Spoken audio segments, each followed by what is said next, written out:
Hola, somos Luis y Pablo y esto es Hablando de Anestesia, un podcast donde hacemos lo que nos gusta, hablar de anestesia. Debatiremos con el máximo rigor sobre temas de interés para la especialidad. No importa si eres sanitario o no, si eres residente o adjunto, estás preparando una oposición o simplemente quieres informarte. El único objetivo es aprender juntos. Queremos generar una comunidad activa en la que todos seáis partícipes. ¿Cómo podéis hacerlo? Interactuando en nuestras redes sociales, participando directamente en alguna de nuestras entrevistas o a través de nuestro correo electrónico. Es un placer conocerte y esperamos que os guste. Este podcast tiene fines divulgativos y educativos sobre anestesiología. No sustituye el juicio clínico profesional ni el asesoramiento médico personalizado. La información contenida no debe utilizarse como guía práctica sin información reglada. El contenido no está avalado por ninguna sociedad científica ni institución oficial. Todos los datos referidos a pacientes o profesionales sanitarios son ficticios para proteger su anonimato. Los autores declinamos toda responsabilidad por el uso inapropiado de la información ofrecida.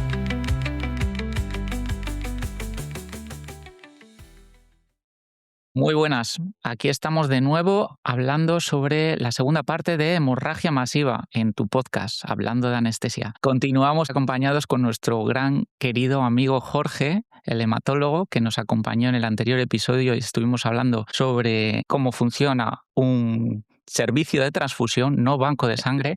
Ya pensé que te equivocabas, Pablo. No, me equivocaré seguro a lo largo del episodio, pero nos corregirá, nos dará un cátulo Jorge.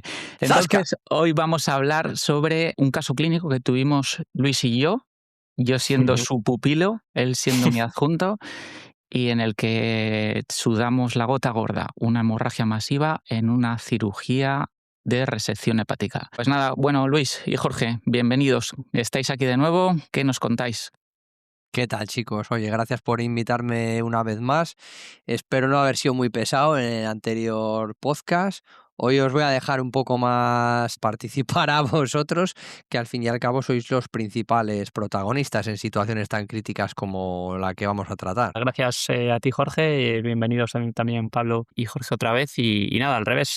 Precisamente lo que esperamos de este episodio es sobre nuestro conocimiento clínico, ¿no? Que tú añadas ese matiz, ese aporte extra de alguien que, pues bueno, tiene una perspectiva seguramente más científica, ¿no? O más técnica de la gestión de la sangre en un proceso como este, ¿no? Que nosotros quizás estamos muy focalizados en la perfusión del paciente y vosotros los hematólogos, pues eso, nos apuntáis nos aportáis, otro punto de vista, pues bueno, muy relevante y sobre todo que añade mucho valor en estos casos. Muy bien, pues baja con nosotros al quirófano, Jorge, Venga, y vamos acompáñanos. a intentarlo. Si os parece bien, podemos entrar hablando, antes de meternos en el caso clínico, hablar de la definición, ¿no?, de hemorragia masiva. Si queréis, os puedo comentar que la definición clásica, como soy yo, es que se puede definir como hemorragia masiva todo sangrado en el que hay una pérdida de más de un volumen sanguíneo en 24 horas o el 50% del volumen sanguíneo durante 3 horas. O también podemos definirlo como sangrados superiores a 150 mililitros por minuto. Por otro lado, eso es en el contexto habitual, ¿no? En el contexto del politraumatizado o el contexto de un sangrado en cirugía. Pero luego la hemorragia del posparto también se puede definir, hay definiciones de la hemorragia masiva como pérdidas sanguíneas superiores a 1 litro y un sangrado continuo o mantenido. Efectivamente. Sobre estas definiciones clásicas, pues bueno, con tiempos nuevos, ¿no? En la época pues de recuperadores de sangre, de aspiradores y sobre todo de un poco más de tecnificación de este proceso, pues aparecen nuevos organismos que dan definiciones, pues eso, más técnicas o más precisas de lo que es una hemorragia masiva, ¿no? A nosotros nos vamos a centrar sobre todo en dos. El primero es de la ISTH, que es la Sociedad Internacional de Trombosis y Hemostasia, que define un sangrado mayor o un sangrado significativo como aquella hemorragia sintomática en un área crítica, o sea, en un órgano o espacio que causa una caída de hemoglobina de 2 puntos o que motiva una transfusión de 2 o más unidades de sangre. Y luego también nos gusta mucho la definición de la TLS, la Organización Americana de Soporte Avanzado de la Vida en el Trauma, ¿no? El Advanced Trauma Life Support, que sin hacer sin hacer una definición exacta de hemorragia masiva, sí que separa las hemorragias un poco según la volemia perdida, ¿no? Menos del 15, entre el 15 y el 30, entre 30 y 40 o más del 40% de la volemia. Y en estos 4 escenarios, pues alude a las repercusiones clínicas o analíticas que causa, ¿no? Nos parecen, pues bueno, 2 marcos de trabajo bastante interesantes para circunscribir la hemorragia masiva. Sí. Aparte de esto, pues bueno, también se puede hablar de hemorragia masiva sin llegar tanto a números, según el estado clínico de alteración de las constantes del paciente o según la intensidad de medidas de reanimación que precise, ¿no? Un paciente que necesita muchos fluidos, que necesita muchas drogas, pues seguramente se encuentre en una situación de hemorragia masiva sin llegar a tener que medir objetivamente la pérdida de sangre. Como muy bien decía Pablo, escenarios típicos de la hemorragia masiva clásicamente son el politrauma y la obstetricia, ¿no? Pero hoy en día pues también son muy relevantes las cirugías mayores, como la cirugía cardíaca o la vascular, la cirugía hepática, sobre todo el trasplante, y la cirugía ortopédica. Y además también tiene pues mucha importancia las hemorragias digestivas, ¿no? Sobre todo en forma de varices esofágicas o de ulcus, ¿no? Son los principales causantes, creo que podríamos decir, de estos escenarios. Vale. Sí, una cosa que has comentado, la verdad que, y te quería plantear una pregunta, que a mí en el día a día, cuando estoy en quirófano, cuando hay una hemorragia importante, ya no nos vamos a decir masiva, ¿no? Siempre te genera esa duda, ¿no? De hasta qué punto ese sangrado se controla, en cuánto es capaz el cirujano de poder controlarlo, de ahí la importancia de transmisión de información entre el equipo quirúrgico y los anestesistas, y qué cantidad va a sangrar, ¿no? Y qué repercusión va a tener sobre el paciente. Entonces, es un momento crítico que en muy poco tiempo tienes que tomar decisiones Sí, importantes para el paciente, ¿no? intentar anticiparte, ¿no? Ujú. Entonces, de ahí la importancia del diagnóstico clínico que has comentado. Y nosotros más en quirófano, que tenemos una monitorización invasiva y continua, o mínimamente invasiva y continua, ¿no? Efectivamente, y aquí seguramente venga un poco el punto de discordancia con Jorge, ¿no? Nosotros llega un momento en el que presenciamos un sangrado, ¿no? Y no sabemos en qué punto esa fisiopatología del sangrado va a pasar de repercutir solamente en la perfusión, ¿no? De forma transitoria, porque se pueda controlar quirúrgicamente o hemostáticamente, o va a llegar al punto de que ese propio sangrado pues, genere una coagulopatía, ¿no? Pues por consumo de factores, por disfunción de plaquetas, por fibrinólisis, por activación de vías fibrinolíticas, que ya tenga una repercusión pues, más seria, ¿no? Y entremos en una especie de cascada o de círculo vicioso, ¿no? Entonces, es muy difícil para nosotros valorar en qué punto, ¿no? Activamos un poco preventivamente ese protocolo de hemorragia masiva. Luego entraremos más en detalle, pero bueno, es extremadamente importante afinar el ojo clínico para activarlo y también tener presente su pronta desactivación, ¿no? En cuanto creamos que puede dejar de ser necesario. No sé qué pensáis al respecto. Sí, totalmente de acuerdo. Y te voy a lanzar otra pregunta y te voy a poner ahí un poco en, en tensión, ¿no? Para ir entrando en calor. ¿Qué criterios o qué criterios utilizas tú durante el día a día para establecer ese diagnóstico clínico? ¿Cómo sueles trabajar tú, Luis?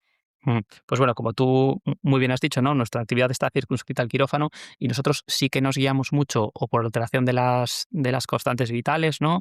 O por intensidad de la reanimación, lo que decíamos antes, ¿no? Un paciente que necesita grandes cantidades de fluidos, pues a lo mejor típicamente más de 1 litro o de 1.500 mililitros de cristaloides de forma aguda, o que necesita dosis continuadas de aminas para mantener la perfusión.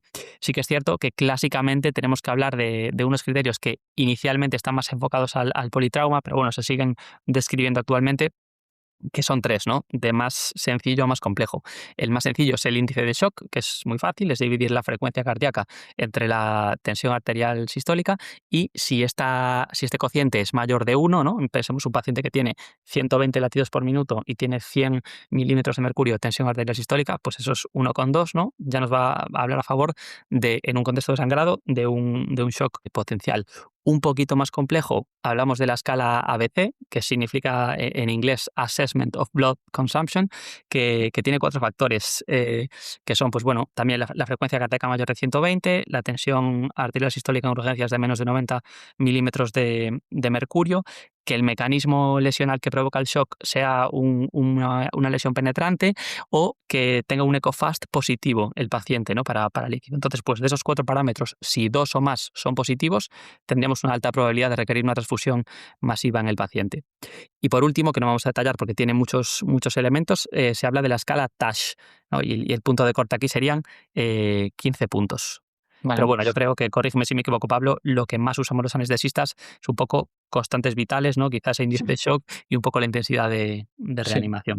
Sí, pero ahí sí que te voy a llevar un poco la contraria, ¿no? Porque anestesia es una especialidad, como comentamos en el episodio 1, que es transversal, ¿no? Que tenemos las raíces en todos lados y muchas veces, o en ciertos hospitales, está protocolizado que el anestesista baje a atender al paciente politraumatizado de urgencias, ¿no? Entonces, estos índices que has comentado también son extrapolables, o sea, son útiles en la valoración de los anestesistas que tienen que valorar el trauma grave inicial en urgencias, ¿no?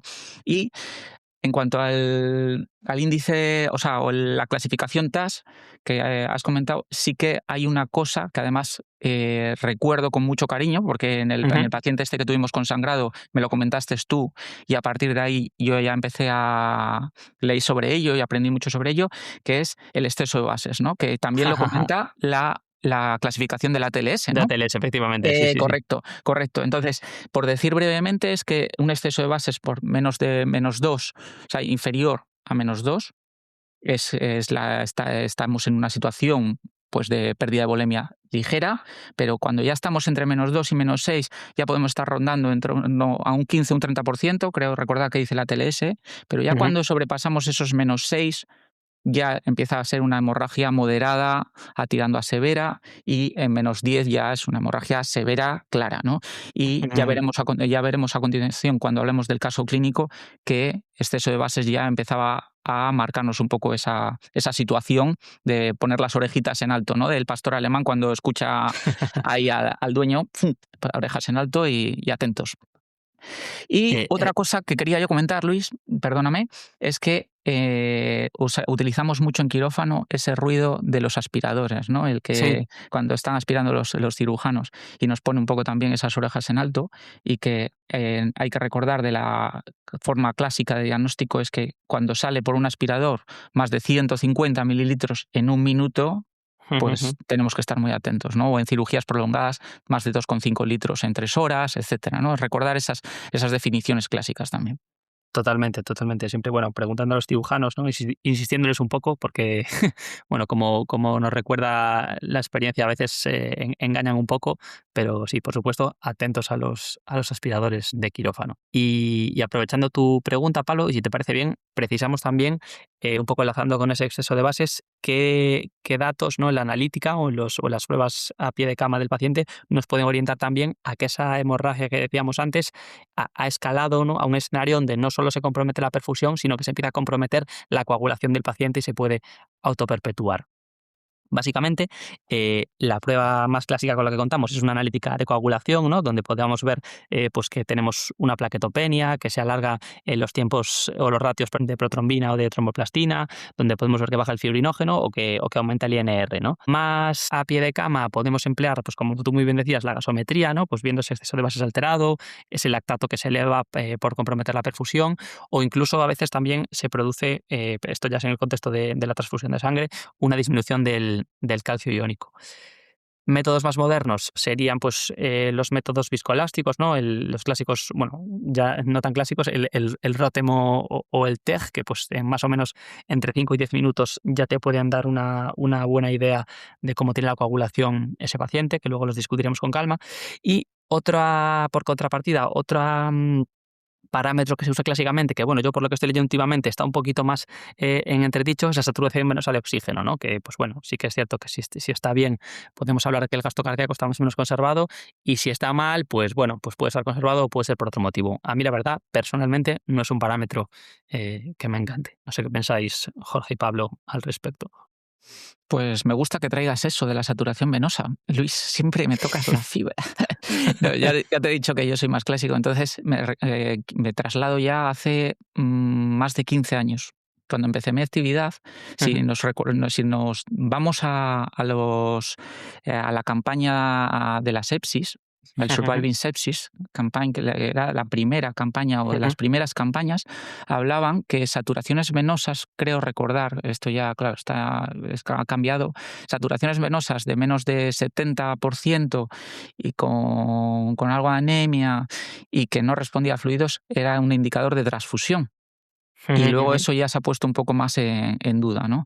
Ahí ya se ha empezado a hablar de fenotipos de pacientes, del paciente respondedor a fluidos o paciente no respondedor, etcétera. Entonces, también como traer aquí el tema de que va cambiando la medicina a una velocidad tremenda y estamos hablando de solo 15 años. Totalmente, totalmente. A mí me gustaría aprovechar el impasse para lanzar una pregunta a Jorge, ¿no? Cuando Jorge, como hematólogo, se le solicita sangre en un contexto, bueno, pues de paciente crítico o de quirófano o de la urgencia, ¿en qué parámetros de la analítica se fija un hematólogo para considerar esa transfusión? O normalmente os fiáis de nosotros y por defecto nos mandáis la sangre? A ver, si está clara la petición, ¿no? O sea, si aparece una llamada de emergencia o... A ver, esto es muy variopinto, ¿no? Hay hospitales en los que directamente te aparece una persona a buscar, ¿no? Sí. Esa caja, que puede ser el personal de enfermería o igual un residente que está rotando por ahí o trabajando ese día. Ahí yo no creo que haya lugar a discusión alguna. Ahí no hay lugar a la negociación ni nada. Ahí se responde inmediatamente y desde el momento en el que damos esa caja, ahí Ajá. sí que nosotros silenciosamente y tranquilamente, pues digamos que hacemos esa labor un poco de detective, ¿no? Y decir, oye, vamos a ver efectivamente este quirófano, este paciente con este código de identificación de paciente, a ver de lo que se trata y demás, ¿no?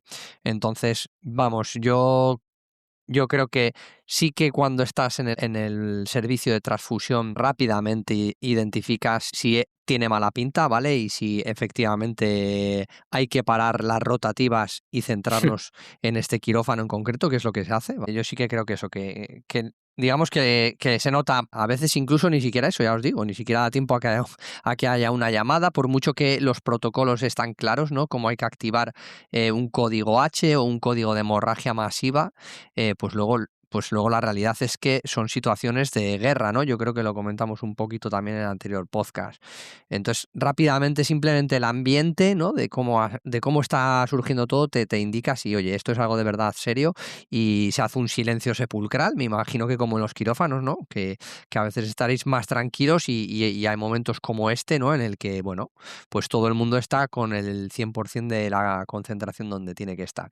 Y ya yendo al grano, ¿cómo identificas que efectivamente va a haber un problema? Pues se nota en el ambiente y ya una vez que entras a intentar el contexto de del paciente, ¿no? De si era algo programado, de si no era algo programado. Muchas veces, pues por desgracia, no tenemos acceso a muchas de estas, los Rotemid y los tromboelastógrafos muchas veces, corregidme, pero suelen estar a pie de vuestros quirófanos, ¿no? Sí, Y esa sí, sí. información es complicado que nos llegue. Sí que es verdad que hay bancos que por sentido común también a veces se centraliza todo en el servicio de transfusión, ¿no? Pero bueno, yo creo que por descontado, confiad en que nosotros en estas situaciones no hay lugar a la discusión.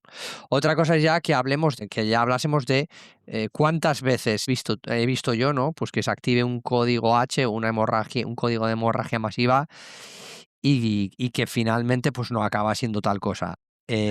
Si esa es la pregunta, Luis, te digo que, pues por desgracia, la inmensa mayoría de las veces no es una hemorragia más. Bueno, por desgracia y por fortuna, Sí, la pero inmensa mayoría de las veces se con activa. comillas, sí, sí, sí. Sí, muchas veces se activan estos códigos sin haber sido un diagnóstico certero de hemorragia masiva, ¿vale? Yo entiendo que ahí pues habría que entrar a analizarlo en detalle, ¿no? Si se planta alguien en tu servicio de transfusión, por descontado que vas a servir esa caja con ese pack digamos, del protocolo, pero pues muchas veces luego ni siquiera se ha llegado a abrir, ¿no? Y entonces ahí ya es donde en las horas sucesivas o en posteriores días el responsable de ese servicio de transfusión pues debería hacer un análisis de causas, ¿no? De oye, ¿qué ha ocurrido aquí? ¿Por qué se activó cuando no se tenía que activar? y esa mejora continua que yo creo que también un poco el otro día os intenté transmitir, ¿no? Que es algo Sí. como muy teórico, pero que realmente tiene que estar presente en los servicios de transfusión, ¿no? O sea, esa labor de ir viendo, oye, cuántas veces se activa esos indicadores, ¿no? Que seguro que vosotros también tenéis indicadores de calidad. Pues cuántas veces se ha activado el protocolo de hemorragia masiva en los últimos 6 meses, o si se hace ojalá pudiésemos hacerlo, ¿no? Con tramos más estrechos cada mes, cuántos de ellos efectivamente finalmente cumplían todos estos criterios que habéis estado comentando vosotros, qué repercusión tuvo en el stock del servicio de transfusión, ¿hubo riesgo o no hubo riesgo de impactar en el resto de actividades del hospital, etcétera, etcétera? Pero bueno, eso ya digamos que es más en un segundo tiempo, ¿no? Entonces, de entrada, transmitiros que, aunque en ocasiones sí que entiendo que podáis vosotros como profesionales solicitando transfusiones, a veces quizás habéis tenido una experiencia de cierta resistencia desde el servicio de transfusión. Yo quiero, aseguraros que la transfusión masiva somos plenamente conscientes en los servicios de transfusión de la entidad que es en sí misma, de que es probablemente una situación que puede tener el mayor impacto para empezar en vuestro paciente, pero después en el propio servicio de transfusión. Y la respuesta, me atrevo a deciros que es inmediata, sin entrar a discusiones que a lo mejor Vamos, en otros... que no resistís a que, No, no, a en que, a esta... que asaltamos el banco de sangre, ¿no? No, O sea, en esta venimos a no, atracaros y no, es broma, efectivamente. es broma. No, Entendemos lo que sí, nos pero, dices. pero tienes razón en que, oye, si nosotros de entrada soltamos el fajo de billetes Eso es, bien, bien, a bien. los bandoleros, ¿vale? Pero las patas son muy cortas. Vale. Quiero decirte, a día de hoy está, ¿no? Está todo súper digitalizado, y la trazabilidad de esos componentes, o sea, nosotros sabemos perfectamente el número de unidades que os hemos dado, no solo eso, sino la identificación individual de cada una de esas unidades. Hay muchos sitios, ¿no? Lo que comentamos también un poco el otro día, que incluso llevan trackers de, oye, Sí. qué temperaturas tienen estos componentes, incluso en qué área del hospital se localizan en Vale, este momento, etcétera, etcétera, ¿no? perfecto. Y has comentado una cosa que me ha parecido muy interesante y aquí igual la industria se me echa encima, va contra mí, pero que me gustaría lanzar una pregunta a la audiencia, que por ejemplo todos los test escolásticos, todos los Rotem, suelen estar en quirófano, porque así lo vende el laboratorio. Claro, de esta manera puedes tener un Rotem en cada área quirúrgica o 4 Rotem incluso en el área quirúrgica o en las zonas de mayor sangrado. Por ejemplo, en el Hospital La Fe, donde yo estuve rotando, tiene una cosa muy buena, que el Rotem lo tienen centralizado en el laboratorio y a través de Internet tú puedes ver minuto a minuto en el mismo quirófano lo que está pasando. Y eso es bueno porque, uno, con un Rotem puedes trabajar o con un par de Rotems puedes trabajar para los quirófanos que tienes, porque no sueles tener más de 2 o 3 hemorragias masivas en una actividad quirúrgica habitual. Y luego, además, el mismo laboratorio se encarga de la calibración del Rotem, que en los quirófanos pues no estamos acostumbrados. Entonces, aprovechando esto, les mando un saludo al Hospital La Fe y que esperamos que nos escuchen. Y además quería yo preguntarte una cosa, Jorge.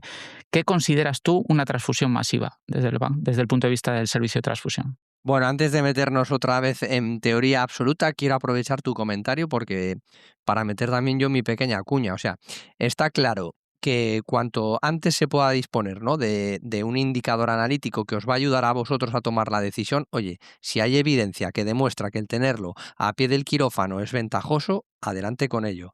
Pero esta crítica constructiva que has hecho, a mí Correcto. yo no me lo tomaría para nada mal esto, ¿no? O sea, no existe el modelo perfecto, ¿no? El equipamiento analítico en manos de personal externo al ámbito del laboratorio, pues bueno, sí, cada vez son equipos más compactos, cada vez son equipos más de aprieta un botón y te da el resultado, más autónomos, pero y cuando empiezan a haber resultados inesperados, ¿cómo actúas? ¿Cómo decides? No es solo la calibración, hay mucho más.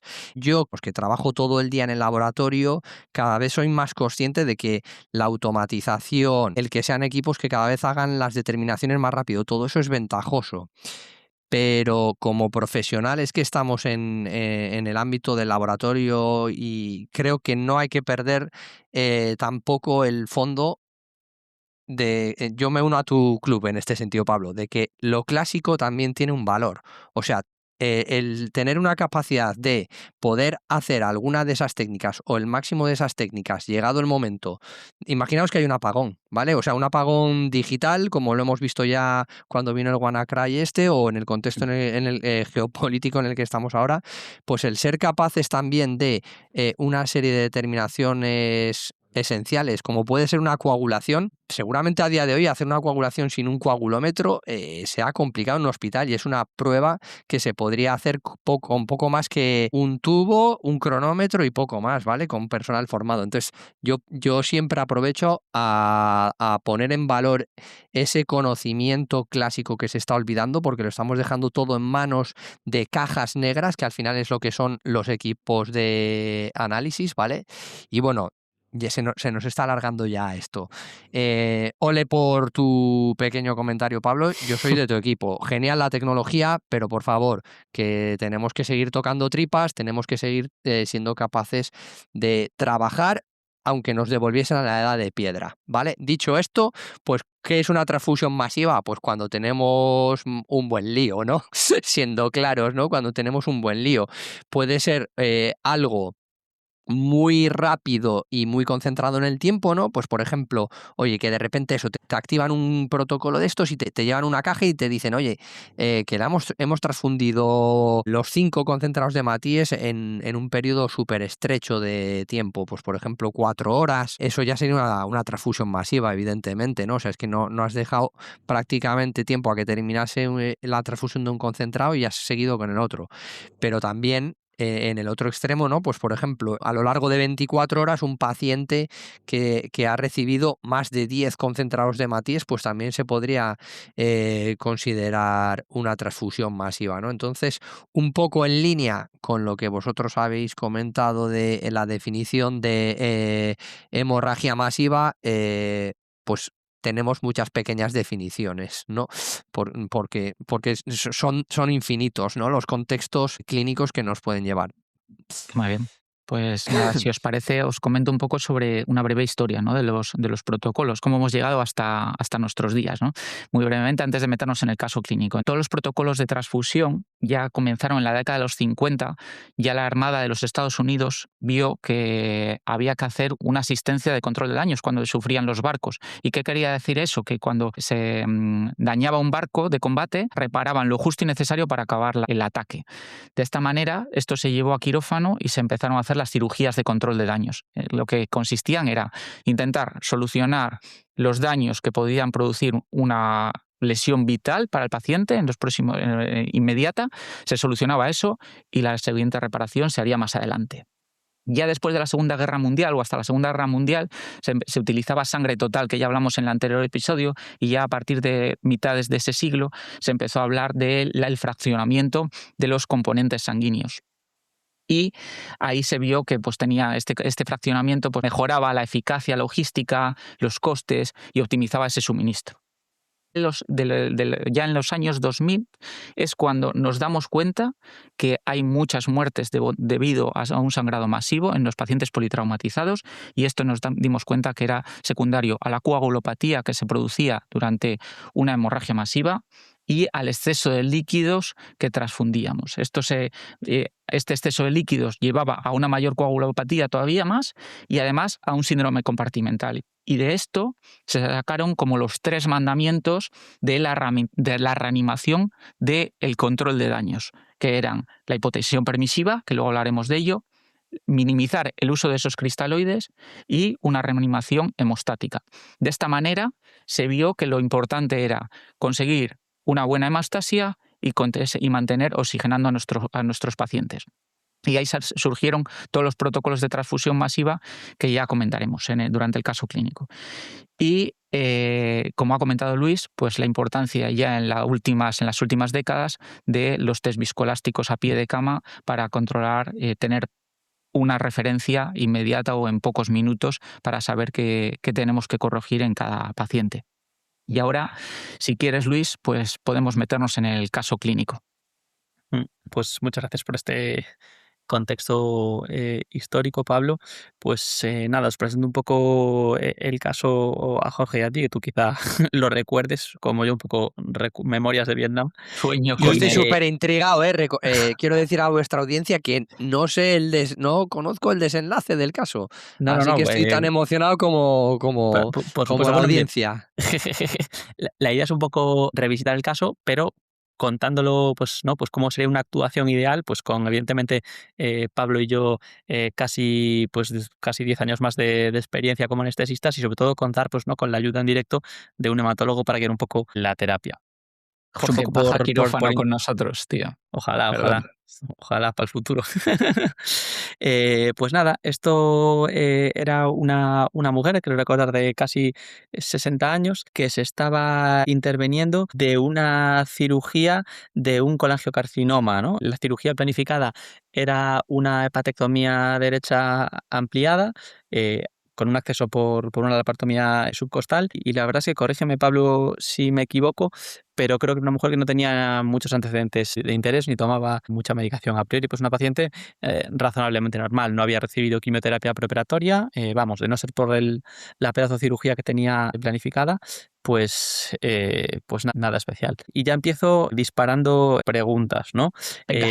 No era el caso de esta mujer, pero pregunta para Jorge, en el caso de haber presentado esta mujer una anemia, ¿no? En el contexto de su neoplasia, ¿cuál crees que sería la mejor forma de optimizar su hemoglobina preoperatoriamente, ¿no? Pues a lo mejor qué pruebas pedirías y qué intervenciones harías en cada caso. Pues, o sea, aparte de confirmar, evidentemente, ¿no? La anemia, yo Ujú. creo que algo que es lógico y que todos sabemos, ¿no? Pero que en ocasiones pues se nos olvida lo primero sería ver su depósito sus depósitos de hierro, ¿no? Y luego también si tiene comprometida de alguna manera su capacidad hematopoyética, ¿no? Entonces, yendo ya al grano, pues habría que ver el metabolismo del hierro, pero también no hay que olvidarse que además en pacientes oncológicos, como está esa B12, ese ácido fólico, ¿no? El resto de series hematopoyéticas, plaquetas y leucocitos que puede haber, pues alguna condición, ¿no? En la que estén también alteradas. Y por tanto, pues si hay margen de maniobra, ahí vendría lo que ya hemos comentado brevemente en el anterior podcast, ¿no? Pues todo esto que está de moda y que va y viene, pero yo espero que seamos cada vez más conscientes todos, ¿no? La gestión de la sangre del paciente, que no es ahorrar a los servicios de transfusión ni al sistema un recurso tan preciado como es la sangre o los componentes sanguíneos, sino sencillamente es pensar en optimizar las condiciones de nuestro paciente para que entre bien en quirófano. Si hay margen de maniobra, pues evidentemente hay que optimizar al máximo todo esto. Llegado el caso, incluso con eritropoyetina, ¿no? Por pincharte un poco más, Jorge, y tirarte de Sí. la lengua, por ejemplo, hablaríamos de para valorar los depósitos de hierro, ¿no? De la ferritina y del índice de saturación de transferrina, por ejemplo, serían dos buenas, pregunto, aproximaciones para verlos o cuáles usáis vosotros. Sí, está muy bien.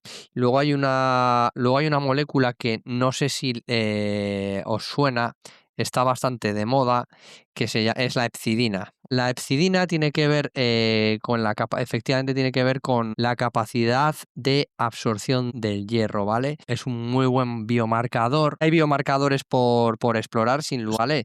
Que te permiten ver cuál es la capacidad de absorción de ese hierro que tú desearías pautar a tu paciente, ¿no? Para optimizar los depósitos.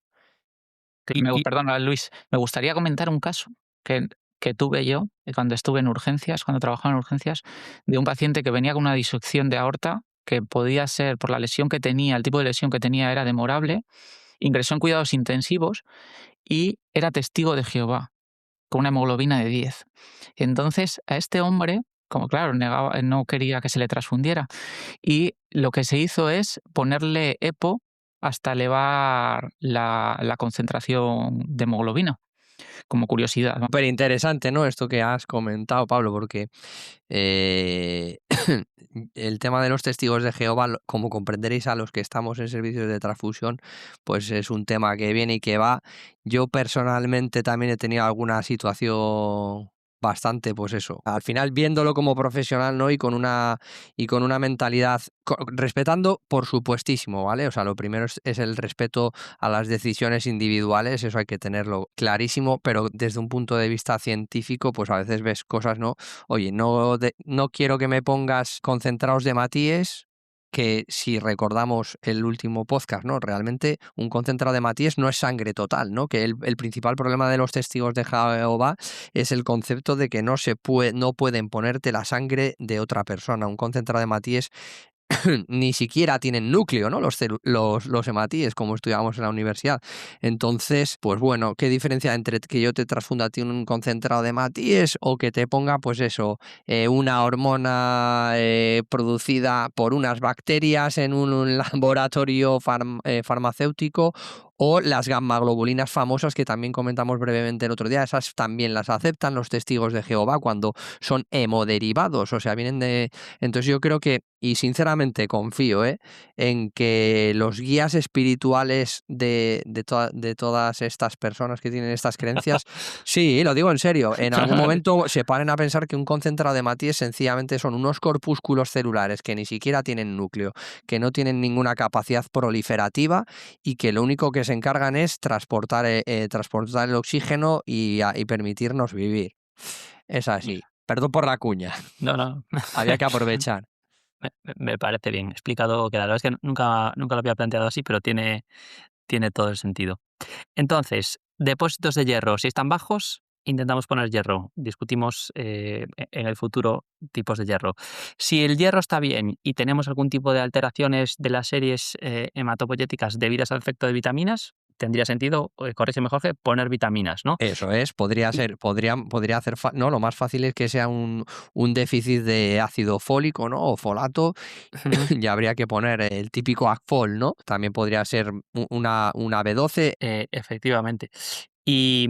Y por último, habiendo descartado, ¿no?, esa posible causa de ferropenia o de vitaminas importantes en la hematopoiesis, ¿en qué casos, porque es algo que siempre nos genera así mucha duda a los anestesistas, estaría indicado poner EPO a un paciente que fuese a someterse a una cirugía? Te devuelvo la pregunta, Luis. ¿Cuál es el riesgo de que vuestro paciente vaya a hacer un sangrado, digamos, voluminoso y con un gran requerimiento transfusional, ¿no? Si la respuesta es, oye, alto o muy alto, En este pues caso, alto. pues entonces yo creo que si no hay contraindicación para el uso de la eritropoyetina, lo adecuado pues es pautarla, intentar subir, aunque tengamos unos niveles normales, ¿no? Pero intentar optimizarlos y, ¿por qué no, intentar subir a todo lo arriba que podamos, ¿no? De ese límite alto de la normalidad. Vale, o sea, más o menos un poco también por contextualizar, corrígeme también si me equivoco, las contraindicaciones clásicas que a mí me constan, que creo que son, bueno, alergia, por supuesto, historia de trombosis o cáncer activo, ¿puede ser? Sí. O eso es más polémico. Bueno, yo creo que en términos general sí que pueden ser contraindicaciones, ¿no? Del uso de la EPO. Pero incluso en onco, de manera selectiva, Ajá. se podría utilizar eritropoyetina, vamos. Perfecto, pues tratando el tema de la optimización perioperatoria, ahora por parte de anestesia tocaría, ¿no, Pablo?, referir a este paciente al servicio de transfusión para que lo conozcan de cara a la cirugía. Eh, ¿Qué muestras o qué pruebas analíticas necesitamos, Jorge, para que un paciente que va a ser sometido a una cirugía potencialmente sangrante tenga sangre preparada o reservada para el quirófano? Vale, mira, esto está muy bien, ¿no? Realmente entiendo que vosotros ya habéis hecho toda la parte, ¿no? De lo que ya hemos comentado, de hemogramas, depósitos de hierro, etcétera, coagulación, ¿vale? Pensad que eso es incluso, aunque es parte de la hematología, es otro parte del laboratorio, ¿no? Todo lo que Ajá. tiene que ver con la coagulación. Entonces, ciñéndonos puramente al servicio de transfusión, vamos a hablar, ¿no? de la clásica reserva de Sí, sangre, sí, la clásica reserva de sangre, ¿no? Que en algunos hospitales a día de hoy, pues efectivamente es que es literalmente lo que se hace, ¿vale? Vosotros nos pondríais en la solicitud una estimación del número de concentrados que creéis que vais a requerir para esa transfusión, ¿vale? Imaginémonos que nos ponéis, bueno, pues es una cirugía con una alta probabilidad de sangrado y que además si sangra el volumen va a ser previsiblemente alto, ¿no? Dado el área del que estamos hablando, pues a lo mejor quizás nos solicitaríais, ¿no? Dime si te parece razonable, Luis, pues a lo mejor nos Sí, solicitáis, sí. oye, tener reservados 4 concentrados de Matíes o quizás incluso algo más, ¿no? 6. Nosotros lo que haríamos sería, aunque ya conociésemos a ese paciente en nuestro servicio, ¿no? Y tuviese una ficha con su nombre, apellido, el número de transfusiones que ha recibido en el pasado y demás, y por supuesto su grupo, pues repetiríamos grupo A, B o y RH, como dijimos el otro día. Ajá. Vamos a ir, no sé si recuerdas el grupo de esta paciente vuestra, Uf, pero no. si quieres voy a darme el lujo de inventármelo, ¿vale? Adelante, adelante, por favor. Vamos a imaginarnos que vuestra paciente es de grupo cero negativo, ¿vale? Sí. Entonces nosotros, hay dos modelos, ¿no? De servicio de transfusión. En un modelo, literalmente harían el grupo AB o el RH, harían el escrutinio de anticuerpos irregulares, que esto es intentar descartar que no existan anticuerpos contra otros grupos sanguíneos más minoritarios, pero fundamentalmente en el caso de vuestra paciente que no tenga el anti-D contra el RH, ¿no? Ajá. Si todo fuese negativo, hay un modelo de servicio de transfusión que pararía ahí y sencillamente diría, vale, pues si llega el momento que me piden la sangre, yo daré cualquier bolsa cero negativo, porque esta señora no tiene ningún anticuerpo contra ningún grupo más allá de la ABO, con lo cual podría dar Ajá. cero negativo. El otro modelo del que os hablaba iría un paso más allá y además de ese escrutinio de anticuerpos irregulares, que hemos dicho que es negativo y por tanto conceptualmente no existe ningún anticuerpo contra ningún antígeno conocido de los grupos sanguíneos Ujú. porque se ha testado con células comerciales, pero deciden hacer la prueba cruzada mayor, que esto es, cogiendo el plasma de vuestro paciente, lo enfrentamos en un tubo o en un microtubo a los hematíes reales de la bolsa de sangre, o sea, del concentrado de hematíes, Ajá. que nosotros vamos a dejar preetiquetado y reservado con nombre y apellido de vuestro paciente, ¿vale? Ajá. Muy bien. Claro, a ver, a mí conceptualmente y seguro que a vosotros también, este segundo modelo eh, pues parece más seguro, ¿no? Porque estás haciendo una prueba directa de compatibilidad del plasma de tu paciente con el concentrado de Matías específico que puede llegar a ser transfundido, ¿no? Pero comprenderéis que logísticamente es muchísimo más complejo, ¿no? Porque ya estás bloqueando unidades de tu servicio de transfusión. O sea, literalmente, si imaginémonos que esta cirugía la estáis preparando vosotros para dentro de, ¿cuánto? ¿2 días? ¿3? No, ¿Cuánto? te voy a decir un poco más. Sí. Quizá 15 días, un mes podría ser la Vale, bueno, antelación pues prevista. si va a ser 15 días o un mes, nosotros probablemente lo que haríamos incluso sería retrasar estas determinaciones que yo he dicho, no las haríamos el mismo día que nos mandáis Ujú. las muestras, ¿vale? Lo lógico sería retrasarlo un tiempo hasta que se acerque esa fecha probable de vuestro quirófano, porque no vamos a tener bloqueados esos 5 concentrados de Matíes esperando vuestra cirugía, ¿vale? Lo ideal es no tener unos concentrados de Matíes bloqueados pues más allá de 72, 48 horas. O sea, y creedme, hay sitios donde los tienen bloqueados mucho más tiempo, pero Ajá. es que es una locura logísticamente. Entonces, en este sentido, la otra opción, ¿no? De únicamente hacer ese estudio de anticuerpos irregulares y ver que no hay nada y sencillamente, llegado el caso, serviros la bolsa que sea isogrupo y que respete el SRH sería un modelo más amigable, ¿no? Con un servicio de transfusión más dinámico, como Ujú. deberíamos ver a día de hoy. Perfecto, perfecto. Y Muy bien. esencialmente eso es lo que haríamos, ¿eh? O sea, no Sí, mucho sí, ¿no? más. Perfecto, pues pregunta Si contestada. queréis en otro más adelante, dentro de muchos meses, por favor, porque tenéis un mogollón de temas súper interesantes pendientes y no puede ser de otra manera, pero si queréis hablamos en el futuro de ¿y qué ocurre si vuestro paciente de repente tiene algún anticuerpo que yo levanto el teléfono y te digo, oye Luis, ¿cuándo era el quirófano? ¿Cuándo lo tenéis programado? Dentro de 3 15 días. semanas lo tenemos ahí agendado. Pues tu paciente tiene algo que me hace imposible darte ningún tipo de bolsa. Ostras, Necesito tiempo para estudiarlo, aclarar ostras. de lo que se trata y ver de dónde me Y esto saco. es a lo que se dedica en realidad Jorge, a buscar componentes sanguíneos por toda Europa o todo el mundo. Ahí lo tenéis, de verdad, ¿eh? Bueno, Luis, si quieres puedes Sí, sí, continuar. o sea, que no pase por alto el honor de tenerlo aquí sentado eh, con nosotros. Perfecto, pues respondiendo entonces cómo optimizar esquemáticamente, ¿no?, la hemoglobina de nuestro paciente y qué pruebas necesitamos para preparar esa posible sangre para transfundir.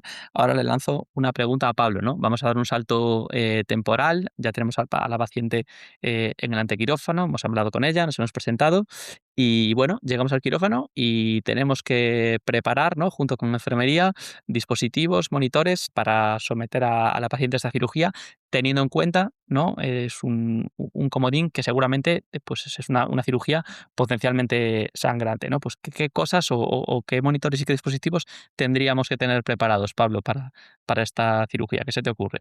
Muy bien, Luis. Perdóname si me equivoco, pero estoy hablando desde mi experiencia como R2 en ese momento, ¿vale? Entonces Por tú me supuesto. corriges. Bueno, pues lo principal, la monitorización básica y habitual, ¿no? De prácticamente todos los pacientes que vamos a intervenir. Monitor de profundidad anestésica, esta vez sí que se puede nombrar, creo, Luis, BIS. Sí. El tren de 4 para monitorizar la relajación neuromuscular. Canalizaría 2 vías penosas periféricas de mayor calibre de un 18 al menos.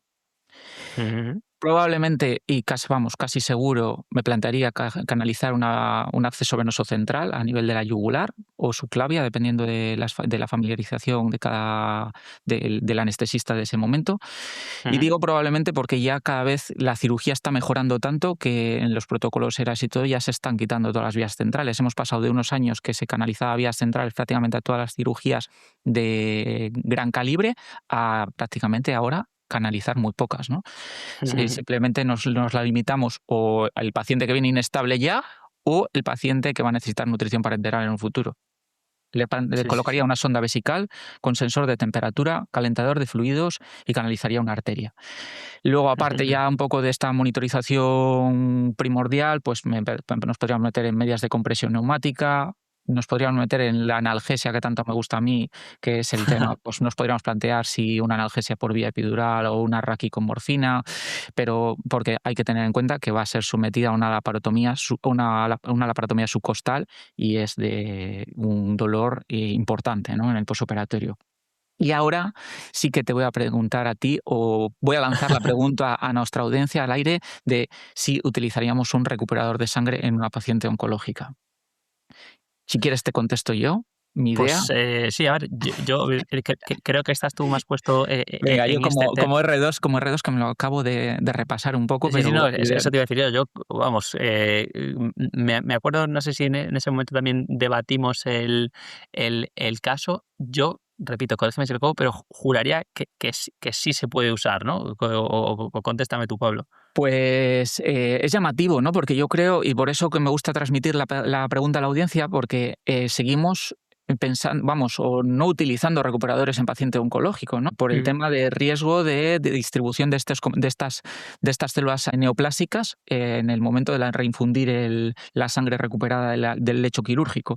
Pero ya hay publicaciones a nivel de revistas de alto impacto, como puede ser el Lancet o un Transfusion, en el que hablan del uso de recuperadores de sangre en pacientes con neoplasias activas y que van a ser sometidos a una cirugía. Por ejemplo, hay cirugías en caso de cirugía de columna, hay cirugías de cirugía hepática y hay casos que hay metaanálisis en el que se evidencia que si se usa filtros de depleción leucocitaria se podría utilizar y es más, reduce el número de transfusiones, obviamente, pero además Ujú. reduce los riesgos asociados a la transfusión, como pueden ser la inmunosupresión, la infección o la potencial promoción de aumento de tumores asociados a esa inmunosupresión que hablamos de la transfusión, ¿no? No sé qué os parece a vosotros o qué sueles hacer. Me encanta lo que acabas de comentar, Pablo. Me encanta Justo. y nos toca de lleno a los que estamos en centros de transfusión, ¿vale? El haber tenido un antecedente oncológico, y ya os estoy haciendo spoiler, hasta hace muy poquito era una contraindicación absoluta, o sea, te excluía ya del circuito de la donación de sangre, ¿vale? Ha sido un tema muy discutido, ¿no? La pregunta era, oye, si yo tengo un paciente que tiene un cáncer o que no sabe que está teniendo un cáncer y yo le saco una donación de sangre, ¿se la puedo transmitir al receptor de esa sangre? Ha sido un tema que ha estado muy discutido durante décadas. Parecía que poco a poco la evidencia era cada vez mayor a favor de que el riesgo de transmitir, digamos, esta neoplasia, ¿no? Halogénica de otra persona al receptor de esa sangre cada vez era más bajo. Nosotros, al fraccionar la sangre, yo creo que lo comentamos el otro día, en muchas ocasiones también tenemos filtros, ¿no?, que leucodepleccionan para evitar multitud de riesgos y Sí, correcto. probablemente también hayan podido estar jugando un papel en esas pequeñas riesgos de que hubiese donantes de sangre con células neoplásicas circulantes y demás, pero bueno, la realidad a día de hoy, el punto en el que nos encontramos en base a la máxima evidencia que existe, es que si tú has pasado un cáncer, estás libre de enfermedad, han pasado más de 5 años y por supuesto tú te encuentras bien, estás sano, no hay riesgo para que tú hagas una donación, nosotros no vamos a decirte que no queremos tu sangre porque es igual de segura que la de cualquier otra persona. ¿Qué os parece? Me encanta. Bien, si viene avalado por expertos, adelante. Yo apoyo ese recuperador, Pablo. Bien. Perfecto, ¿no? Muy importante precisar eso de el filtro de leucocitos. Ahora, filtro de leucodeplección, ¿o cuál es el nombre exacto, Pablo?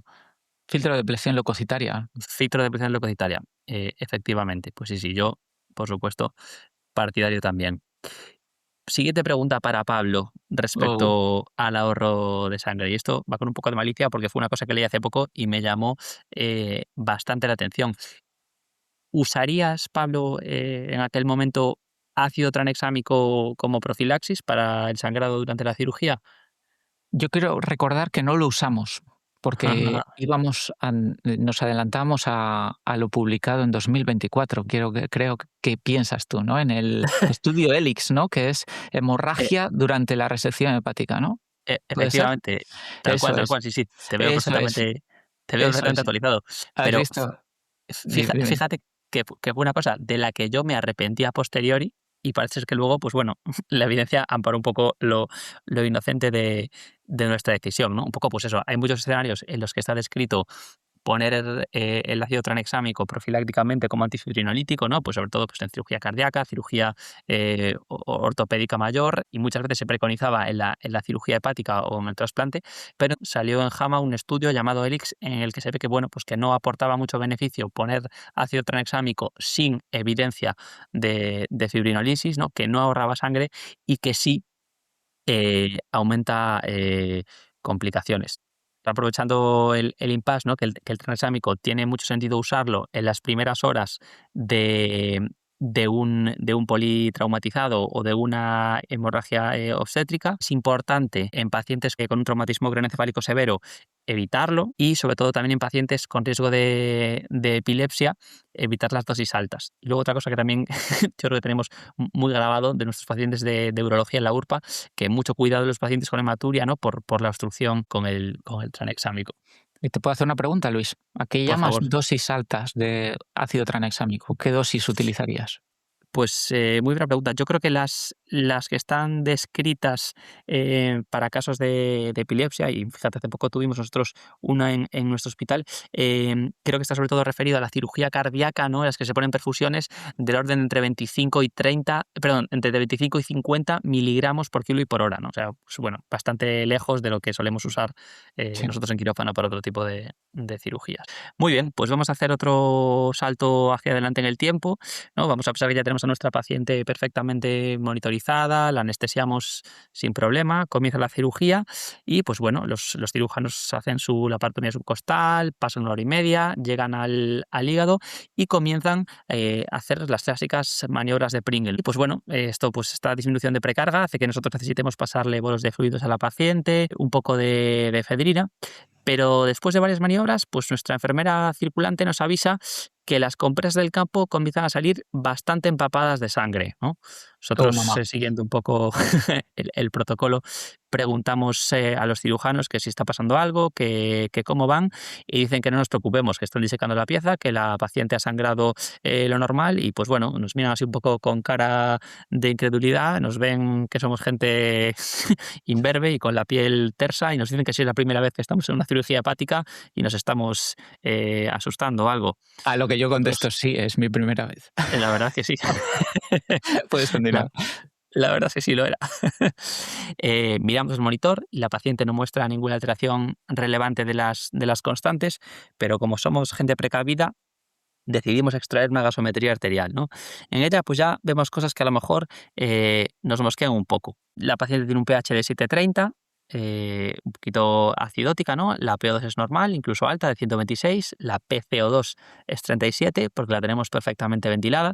El exceso de bases es de menos 3,7, ¿no? Ahí justificando esa acidosis. Tenemos un bicarbonato de 21, un lactato de 2,5 y una hemoglobina de 11, ¿no? Versus los 13 gramos que teníamos en el preoperatorio, aunque no lo hemos dicho.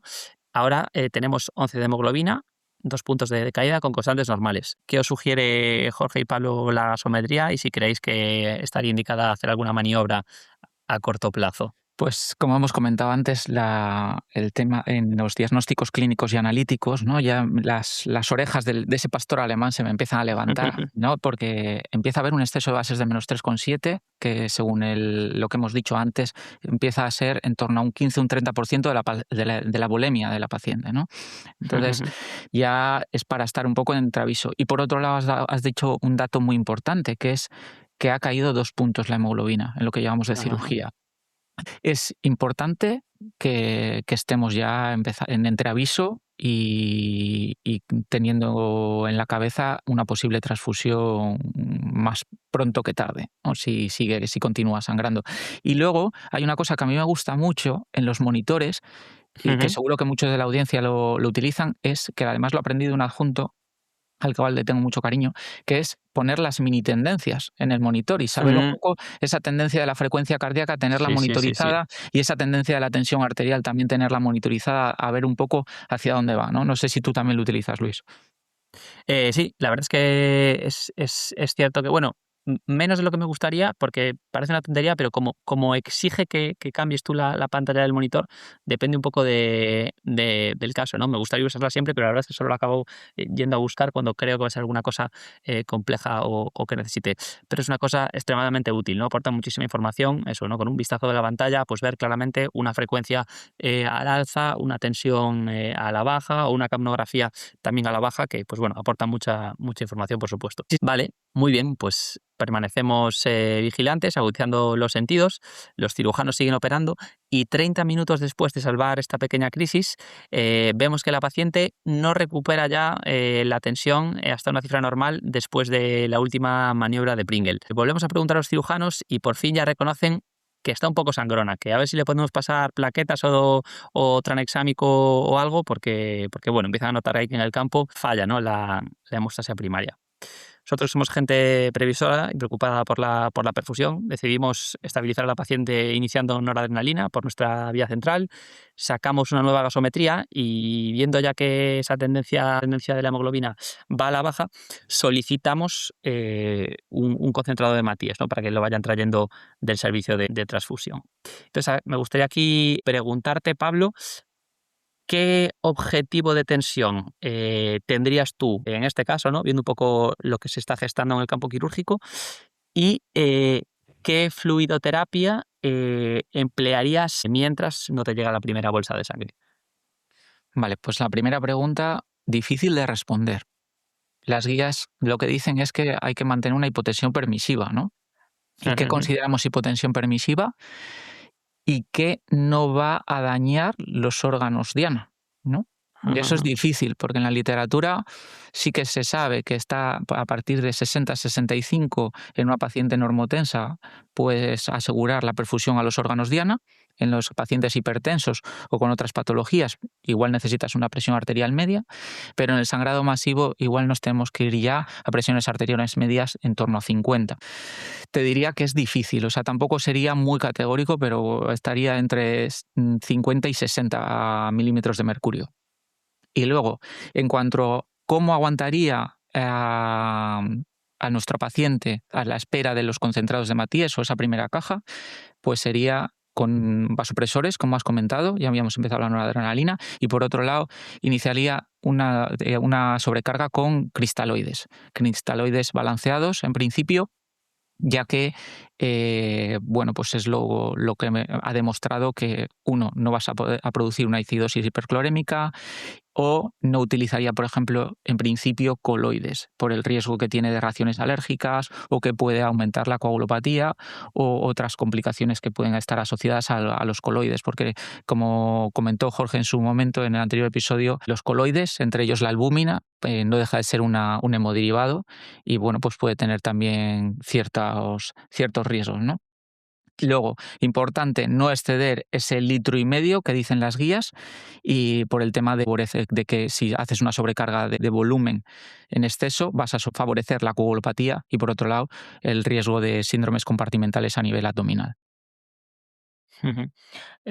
Pues sí, de acuerdo, he ido un poco a pillarte con las preguntas, ¿no? Pero también siendo un poco malo para con Jorge, parece que las guías a veces de transfusión están hechas por hematólogos o por gente que no está en quirófano, ¿no? Pues sobre todo cuando se está gestando una cosa así, a nosotros nos cuesta mucho dejar caer la tensión por debajo de 60, aunque quizá pues más bien el mensaje es no obsesionarse con tener al paciente en sus tensiones normales o bueno, no apuntar como locos a 60 a cualquier precio. Vamos, valga como ejemplo que incluso algunas guías, estoy pensando en las últimas de la Sociedad Británica de Hematología, incluso proscriben un poco los vasopresores, ¿no? Algo con lo que, bueno, yo no Correcto. estoy completamente de acuerdo. Correcto, porque es Y que si no, o sea, no le pones vasopresor, no le pones cristaloides claro, y claro, claro, llamas claro. al cura. Entonces, Claro, sí. Nosotros tenemos que aguantar el tipo de alguna manera.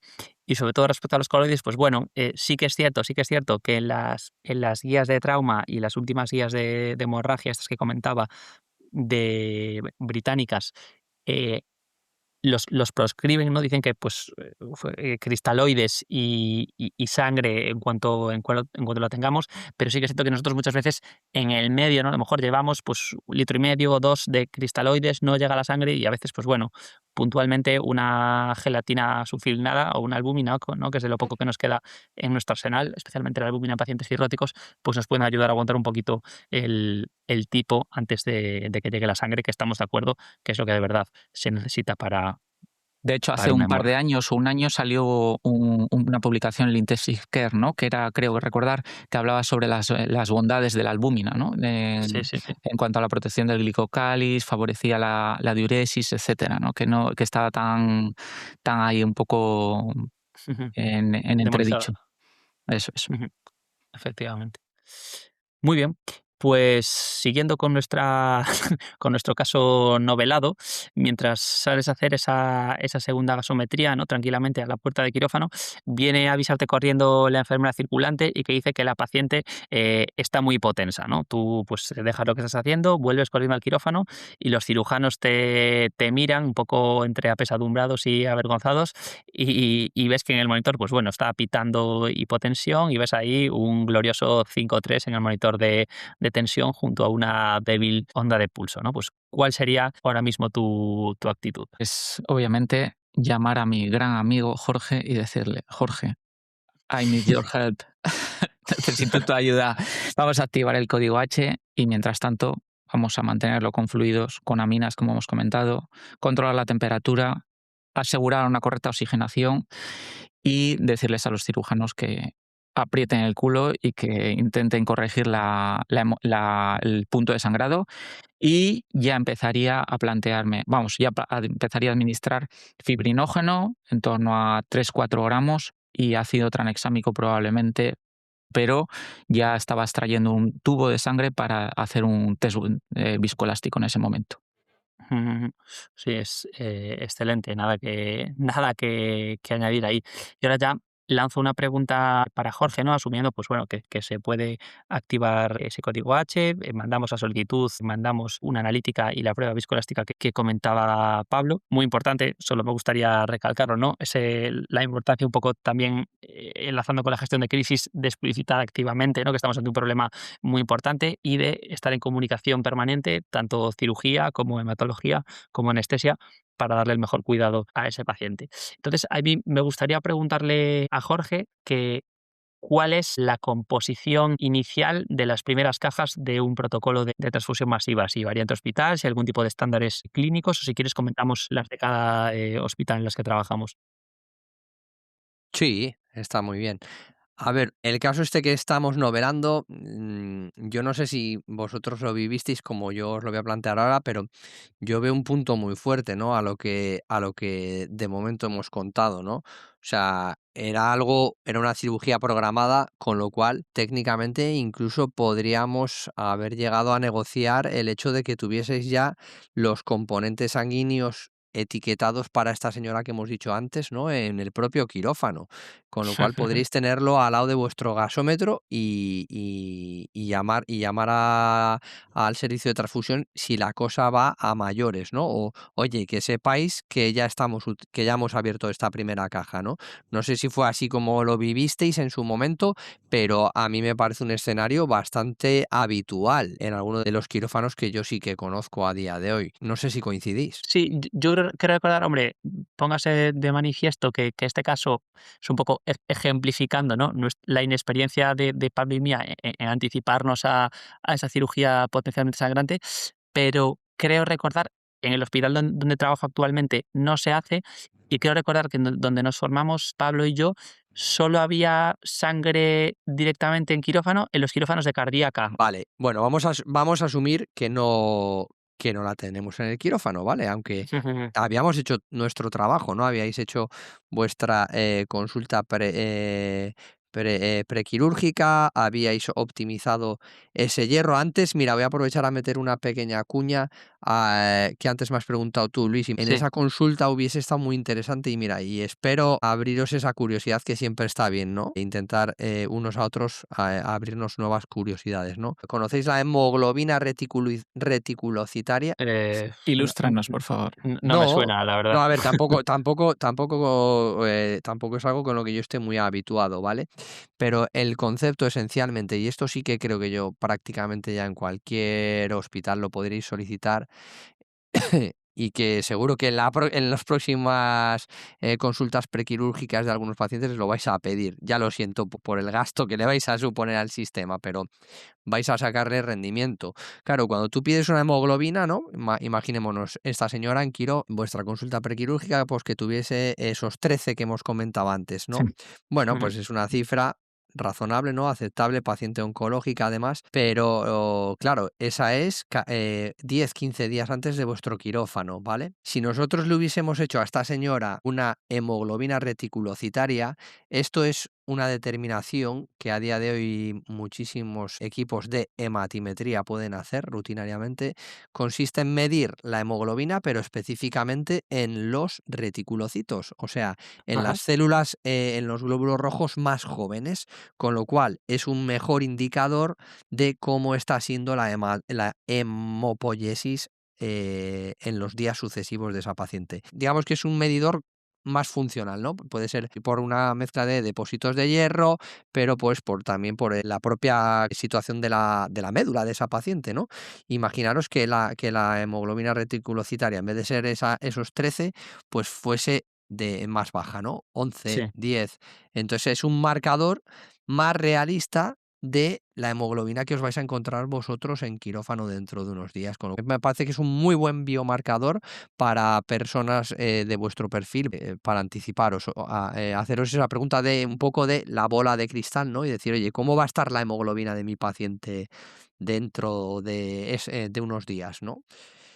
Y ya volviendo más a lo que decías ahora, ¿no? De discutir la configuración de las cajas, que también lo hablamos un poquito Sí, en el podcast 8.1, Correcto. bueno, pues puede haber variabilidad, ¿no?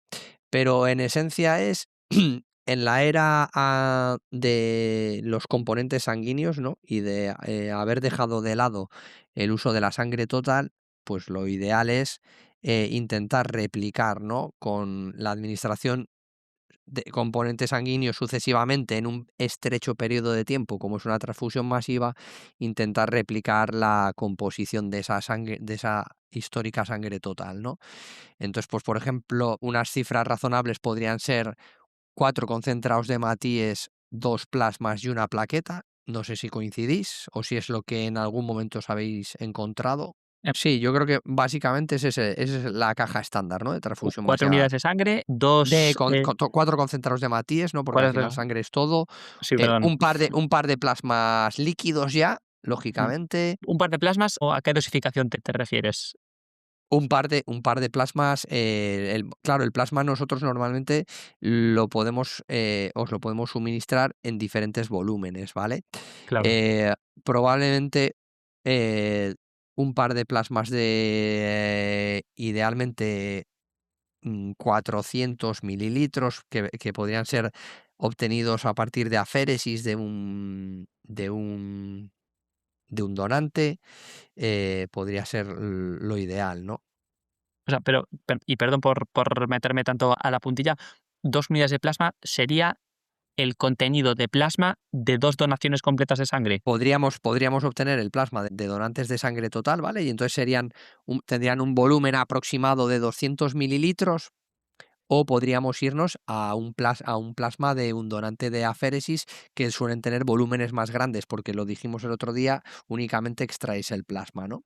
Pero de manera general, pues probablemente lo que os vais a encontrar en la realidad son esos 4 concentrados de Matías que hemos dicho, 2 bolsas de plasma, de cada una probablemente en torno a 200 mililitros, ¿vale? Y luego la plaqueta que sería una dosis completa de plaqueta, ¿no? Entonces, pues bueno, al final estaríamos hablando ya de unos volúmenes bastante grandes, ¿no? No sé cómo lo veis. Sí. 4 concentrados de Matías serían, si los números no me bailan, aproximadamente... Casi un litro. 1 litro, ¿no? Sí, de Casi un Correcto, litro. sí, 3 por 4, sí, sí. Más luego otro casi medio litro más de De plasma, casi plasma, medio litro. más. Más luego otros 300 mililitros Sí. de la plaqueta, ¿no? Entonces, los peligros de la tríada esta letal que comentamos el otro día son evidentes, ¿no? En este contexto. Y entonces ahora, Luis o Pablo, me es igual, aprovecho a devolveros el dardo. El servicio de transfusión ya ha hecho su trabajo, tenéis ahí todo el arsenal. ¿Cómo empezáis a transfundir a vuestra paciente? A fuego. Apachugando ahí las bolsas. Pero esto no lo puede saber ningún hematólogo, Jorge. Es un secreto del quirófano. ¿Vale? Entonces, ¿cómo lo No cuidáis transfundimos? con amor nuestras bolsas de Sí, sangre. Qué esto, vergüenza. no, fuera ya de bromas, dentro del contexto de la batalla y de la crisis, pues intentamos pasarlo con infusores de alto flujo, ¿no? Sí. Y dime. No, iba a decir, muy importante, o sea, 2 cosas, ¿no? Muy importante recalcar el cuidado de los hemoderivados, ¿no? Evidentemente, todos hemos visto apretar bolsas de sangre, todos hemos visto, tristemente, pasar sangre a jeringazos, pero Eso es. queremos mandar un mensaje de que, por favor, esto está Sí. mal, esto rompe los hemoderivados y esto hace que pierdan su utilidad clínica. Mensaje Eso es. 1. Eso es. Y mensaje 2, en relación a lo que dice Pablo, totalmente salvavidas, los infusores de alto flujo, que no solo infunden mucho flujo, sino que además calientan la sangre, Calienta, eso pero es importante. creo que nos lo dijo Jorge en el anterior capítulo, que no se pueden transfundir las plaquetas a través de un infusor o de un calentador de sangre. ¿No es así, Jorge? Ya no recuerdo si lo Hmm. comenté yo o lo comentasteis No, vosotros, en ficha técnica de los pero calentadores sí, no se puede administrar las plaquetas por calentado. sí, Y eso está muy bien, vamos, y importante. tiene que ver absolutamente con la fisiología de la plaqueta. Muy bien. Sí, yo quería, vamos, recalcar un poco, sobre todo, ¿no? Con este planteamiento de la composición de la caja, el ratio transfusional, ¿no? Que se preconiza últimamente, que es un poco que sea o 1-1-1, sangre, plasma, plaquetas, o 2-1-1, lo mismo, ¿no? Mm, Pues o el 50% de plaquetas y plasma respecto a la sangre, o el 100% emulando lo más parecido la sangre sí, completa, que decía antes Jorge. eso Claro, es interesante. ahí habría ya que jugar, ¿no? Con el caso concreto, ¿no? Mm, Ver cómo está esa coagulación en vuestro rótem, si tenéis la suerte de tenerlo a mano, mm. ver cómo se manejan también, ¿no? Las hemoglobinas y ahí decidir un poco en esa terapia ya más dirigida, ¿no? En vez de, digamos, reactiva o... Dinos, Pablo, di. No, no, eso que es interesante, eso que acaba de comentar Luis, del ratio 2-1-1 o 1-1-1, y eso Eso es. tiene su origen en un estudio en el que vieron que la mortalidad a largo plazo, a los 30 días, que cuando transfundían 2 concentrados de hematíes frente a uno de plasma o uno de hematíes frente a uno de plasma, la mortalidad a los 30 días era la misma. Pero se vio que en las primeras 24 horas reducía la mortalidad el uso de 2 componentes, de 2 concentrados de hematíes frente a uno de plasma. Por eso, en los bancos de hospitales se suele tener esa mayor cantidad de concentrado de hematíes frente al plasma. Esa es la explicación. Y aquí un poco voy a meter yo la pequeña cuña fisiológica que siempre sea, que además os gusta a Nos los, Eso gusta, es, nos a los gusta. eso es. anestesistas y sobre todo a vosotros dos. Un poco detrás de esta filosofía no pueden estar varios conceptos. El primero, el transfundir concentrado de hematíes. El propio hecho de transfundir concentrado de hematíes, ¿vale? Y a la inversa, el simple hecho de que vuestro paciente se anemice por el sangrado, las plaquetas hay un reservorio fisiológico que es el bazo, ¿vale?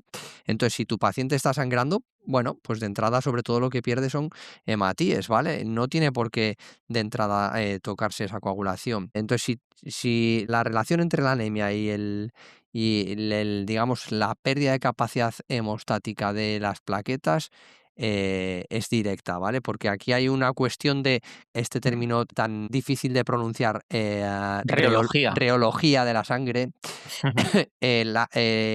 Si tu paciente tiene un hematocrito bajo, va a ser más complicado que las plaquetas estén viajando por el torrente sanguíneo en la periferia. Entonces, el hecho de transfundir concentrado de hematíes optimiza que las plaquetas de tu paciente, por pocas que sean, ¿vale? O que estén en la periferia, que es donde tienen que hacer el trabajo junto con ese endotelio dañado, ¿vale?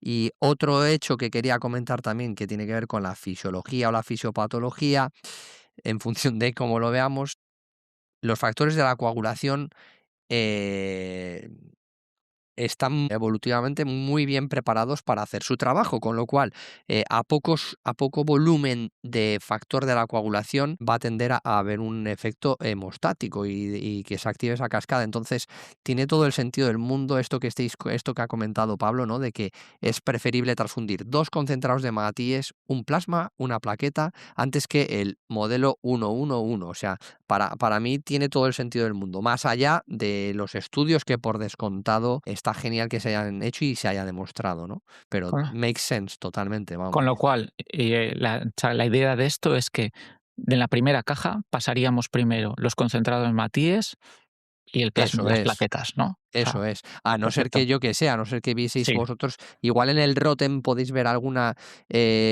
situación que os haga dirigir un poco más la terapia a la plaqueta, ¿no? O intensificar quizás el fibrinógeno incluso, ¿no? Que lo has comentado sí. antes, Pablo. Luego hablaremos sobre ello.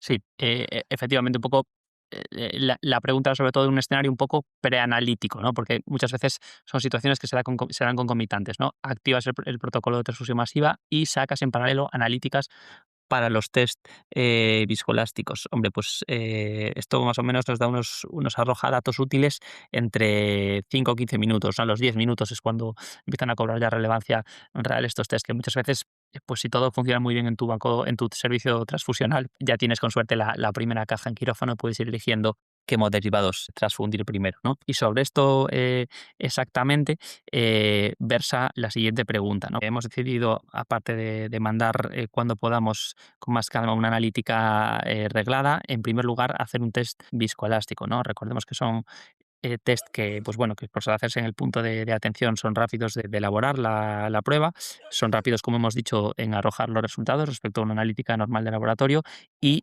son test que, pese a que no han demostrado una clara mejoría en mortalidad o en complicaciones mayores, sí que han demostrado que ahorran sangre, ¿no? Los pacientes que precisan una transfusión masiva. Habiendo precisado esto, vamos a imaginarnos que realizamos nuestra primera prueba viscoelástica y después de 5 o 10 minutos, mientras estamos transfundiendo las primeras unidades de sangre, según lo que hemos dicho, retornan esos primeros resultados y, sin precisar o sin ahondar en los algoritmos concretos, de los que hablaremos en futuros episodios, lo que evidenciamos es que tenemos un tiempo aumentado de coagulación, ¿no? De inicio de formación de ese coágulo, y que tarda mucho además el coágulo en alcanzar un grosor o una firmeza determinada. ¿Cómo interpretamos esto, Jorge o Pablo, y qué terapias se os ocurren al respecto? Pues muy bien, pues habría, si me permites contestar, Jorge, habría un déficit de factores probablemente y ya empezaríamos con una Sí. hipofibrinogenemia, ¿no? Entonces ya pasaríamos el plasma fresco que teníamos en quirófano. Nos podríamos plantear si es mejor plasma o complejo protrombínico y luego fibrinógeno lo antes posible. Totalmente.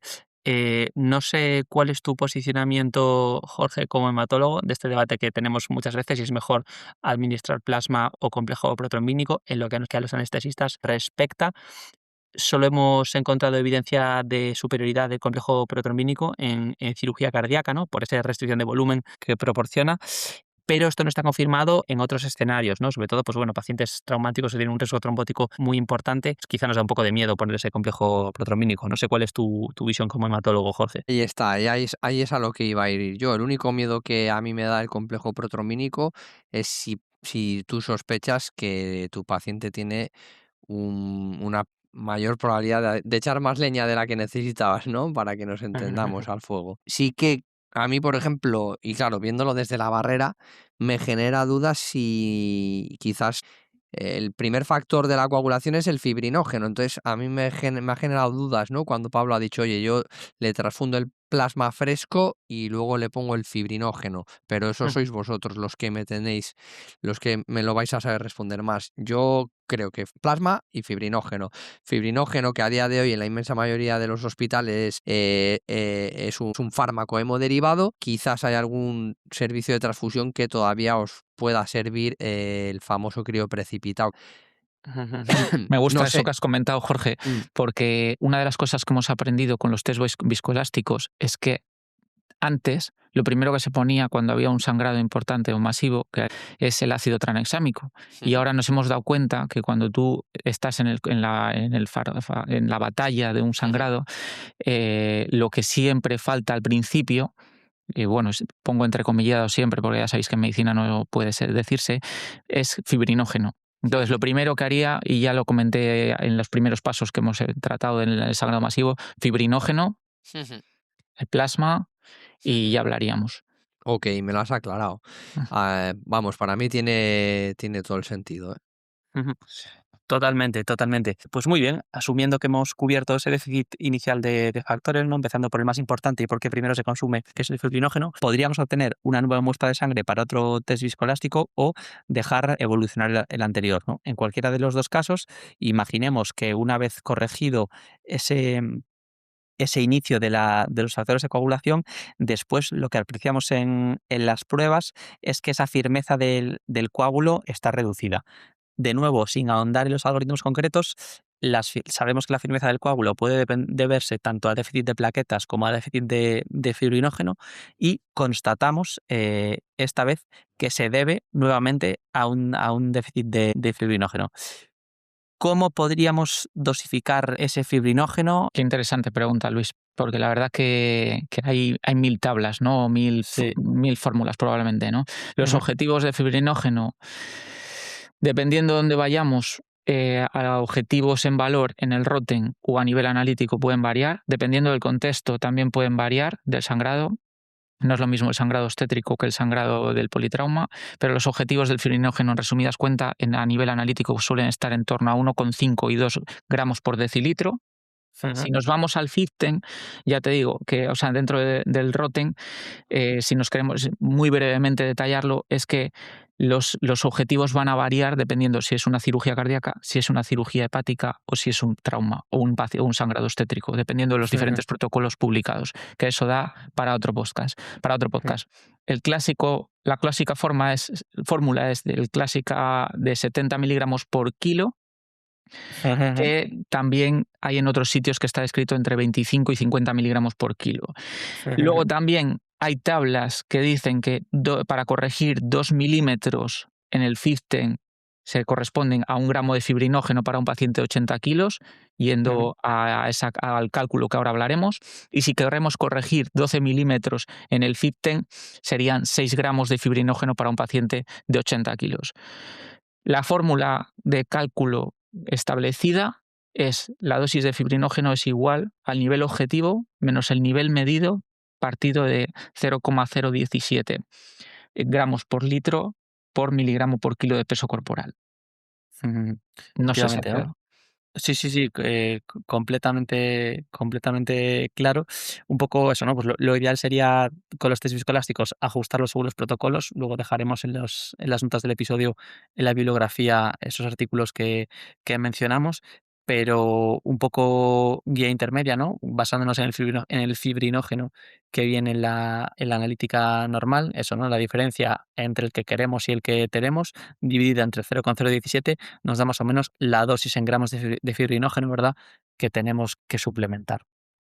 Pues muy bien, yo creo que estamos haciendo una buena reanimación hemostática de nuestra paciente. Pues evidentemente en este caso no hemos tenido complicaciones desde el punto de vista de las plaquetas o no hemos tenido hiperfibrinolisis, ¿no?, que motivaría el uso de ácido tranexámico terapéutico, como también nos podrían arrojar los test viscoelásticos. Y bueno, vamos a asumir que lo hemos hecho razonablemente bien y que la paciente la tenemos estable después de administrar los hemoderivados de la segunda caja del protocolo de transfusión masiva. Y me gustaría ahora preguntaros a los dos con qué valores analíticos de celulares o de coagulación o otros que se os ocurran nos quedaríamos tranquilos para considerar que la hemorragia está controlada. Todo esto asumiendo que, bueno, que los cirujanos nos dicen que no debe pasarse por alto esto, que quirúrgicamente pues, se ha controlado el sangrado. Muy bien, buena pregunta y difícil respuesta de nuevo, Luis. Bueno, un poco lo establecido en la literatura es que si el paciente está inestable, se habla de valores en torno a 10 gramos de hemoglobina, mientras que si está estable va a depender un poco de las comorbilidades del paciente, ¿no? Entonces, si está estable y no tiene comorbilidades, rondaremos en torno, el objetivo será 7, 8, pero si ya tiene cardiopatía isquémica o tiene patología cerebral vascular o tiene un TCE o edad del paciente o paciente frágil que hablamos en el episodio de monitorización cerebral, esos cerebros que pueden ser frágiles, nos orienta al monitor, esa matriz de densidad espectral nos orienta hacia fragilidad, pues podemos pensar en unos objetivos más altos con unas hemoglobinas en torno a 9-10, ¿no? Y luego, pues las plaquetas, los objetivos, pues va a depender también. Va a depender si es una cirugía, o sea, si es una neurocirugía, un sangrado masivo en un campo de neuroquirúrgico, pues los objetivos serán en torno a 100.000 plaquetas. Si es un sangrado obstétrico, buscaremos 75.000 plaquetas y si no, 50.000 plaquetas. Y perdona que se me ha escapado también el sangrado ocular, que también buscamos los mismos valores en torno al paciente neuroquirúrgico de 100.000 plaquetas. Fibrinógeno, ya lo hemos comentado, en torno a 1,5 gramos por decilitro. Si es obstétrico, tiraremos más al 2 gramos por decilitro y los tiempos de coagulación, el tiempo de protrombina, en torno a 1,5. Perfectamente. Solo ya por sacarle la puntilla a mi avezado R2, aunque luego hablaremos de ello con las complicaciones de las transfusiones de hemoderivados. Muy importante también valorar los iones y especialmente el calcio, ¿no? Durante Sabía esa que me ibas a sacar ese tema. durante esa reanimación. ¿Qué te fuiste a septiembre con eso o qué, Pablo? Me suspendieron. Joder. El calcio es importante precisar que hablamos del calcio iónico, ¿no? Que es muy Muy importante bien. tanto como para la coagulación como para el funcionamiento cardíaco y de tono vascular. Y paralelamente, aunque también lo has comentado muy bien previamente, muy importante alcanzar un control bueno de la temperatura, ¿no? Huyendo de esa tríada terrible que decíamos al principio, ¿no? De acidosis, hipotermia y coagulopatía que puede acontecer en el sangrado masivo. Cómo me gusta el tema del calcio, Luis. Me Sí. remonta a mis orígenes de interna. Y te voy a decir más. Podríamos hablar también de calcio analítico, no calcio iónico, ¿vale? El calcio analítico lo podríamos corregir. Y sería, o sea, buscaríamos valores normales dentro de la analítica y sería corregirlo por los valores de albúmina de nuestro paciente. Y esa corrección es el calcio menos lo que sobrepasa la albúmina de 4. O sea, 4 menos la albúmina que tiene nuestro paciente, con un factor corrector en torno a 0,9, se le resta o se le suma al calcio ese valor, ¿vale? Entonces, y luego estamos hablando del calcio iónico, que los objetivos están en torno por encima de 0,9 más o menos. ¿Y sabéis cuánto calcio habría que poner por cada cuántas concentrados de Matías? Ya os digo, yo fui a septiembre y me lo tuve que aprender, esto. Pues Pues mira, ya sabes más que yo. Venga. yo creo que sí. Es más, Venga, es que no te falla una, macho. Venga, tírale. y te lo voy a dar en dos versiones, en gluconato cálcico y en cloruro cálcico. Venga. Confieso que es porque tuve hace poco en el hospital un caso de hemorragia masiva y me lo estuve revisando. Y corrígeme si me equivoco, ¿eh? Yo creo que es por cada medio litro de hemoderivados, te dicen que administres 500 miligramos de gluconato o 250 de cloruro. ¿Puede ser o estoy equivocado? Yo tenía 1 gramo de calcio por cada 4 concentrados de Matías. O sea, que lo has clavado. Sí, más o menos. Habéis dicho lo mismo Sí, con creo que dos sí, medidas diferentes. con 2 medidas diferentes. Sí, genial. Puede ser. Pero Eso, vamos, no sé, ahora no recuerdo exactamente si era cloruro o gluconato, pero me voy más a lo tuyo, al final que es más preciso. más o menos 1,2, 1,3, ¿no? La equivalencia Eso a es. favor del cloruro que es más potente, pero sí, luego hablaremos de eso con Jorge, ¿no? Pero al final, pues bueno, el citrato que llevan como anticoagulante todos los hemoderivados, pues es un quelante potente del calcio y que No hay que debemos tenerlo olvidarlo. totalmente Y en más, cuenta. fijaros, y más en vuestra paciente, ¿no? Porque quiero decirte, al final es el hígado el que se encarga de metabolizar esto, ¿no? El citrato, y lo metaboliza muy rápido en una persona, pues en cualquiera de nosotros, ¿no? Por ejemplo, si nos ponemos a donar sangre, rápidamente lo vas a metabolizar, pero y vuestra paciente, pues bueno, no está en la mejor condición fisiológica, ¿no? O sea que al final, fijaros, ¿no? Son mogollón los diferentes peligros, ¿no? Que vamos teniendo, va sumando un riesgo tras otro, y nuestros amigos cirujanos pues hacen perfectamente su trabajo, ¿no? Como habéis dicho, pero vosotros estáis ahí que tenéis que estar como yo iba a decir Rottweiler, Pablo, más que tu pastor alemán, ¿no? Tienes que estar ahí como un Rottweiler a ver, en cuanto aparezca el más mínimo riesgo, intentar minimizarlo. Pues ahí hay otro más. Perfecto. Ujú. Efectivamente.